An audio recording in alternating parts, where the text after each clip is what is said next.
এই খাবারটা মনে হয় সবারই প্রিয়, আমার তো অনেক বেশি পছন্দ। আমি যখনই বাইরে যাই তখনই আর কিছু খাই আর না খাই, এই খাবারটা আমাকে খেতেই হয়। যে এই খাবারটা যেমন দেখতে লোভনীয় ছিল, খেতেও ছিল সেই স্বাদ।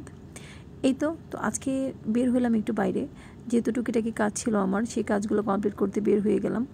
একদম বিকেলবেলা বের হয়েছি, বিকালে দেখলাম যে আকাশটা মেঘলা, যদিও আগের দিন বৃষ্টি হয়েছিল, সেই বৃষ্টির পরে আকাশটা সারা দিন রোদ ছিল, তারপরে তো বিকেলে একদম মেঘলা মেঘলা আকাশ। তো এই তো হ্যালো গাইজ, আসসালামু আলাইকুম, কি অবস্থা সবার, কেমন আছেন? আজকে একটু টুকিটাকি বাজার করতে বের হয়েছি। যেহেতু আমার কাজগুলো আমাকে একাই করতে হয়, তো আমি দু একদিনের কাজ একসাথে জমিয়ে রাখি, সেগুলো আমি একসাথে বের হয়ে গিয়ে তারপর সেই কাজগুলো কমপ্লিট করে আসি বাইরে গিয়ে। কারণ বারবার যাওয়া যায় না, যেহেতু সময়ও পাই না সেরকম, আর অনেক গরম। তো এই গরমে বাইরে গেলে তো ঠান্ডা ঠান্ডা কিছু খেতেই হয়।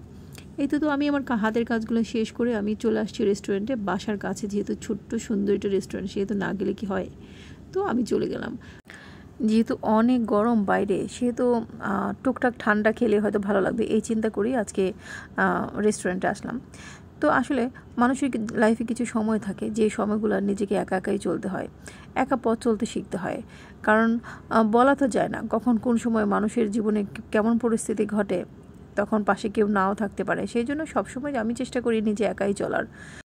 আর আমার হাজব্যান্ড আমার সব কাজের অনুপ্রেরণা। আমি যে কোনো কাজে, কখনো যদি কোনো কাজে ভয় পাই, তখন সে সব সময় পাশে থেকে বলে, তুমি যাও, আমি তো আছি, তোমার কাজগুলো তুমি করো, মনে সাহস রেখো, আমি তোমার পাশে সবসময় ছায়ার মতো আছি। তো এই তো সেই কথাগুলো আমি মনে রেখেই সবসময় চলার চেষ্টা করি।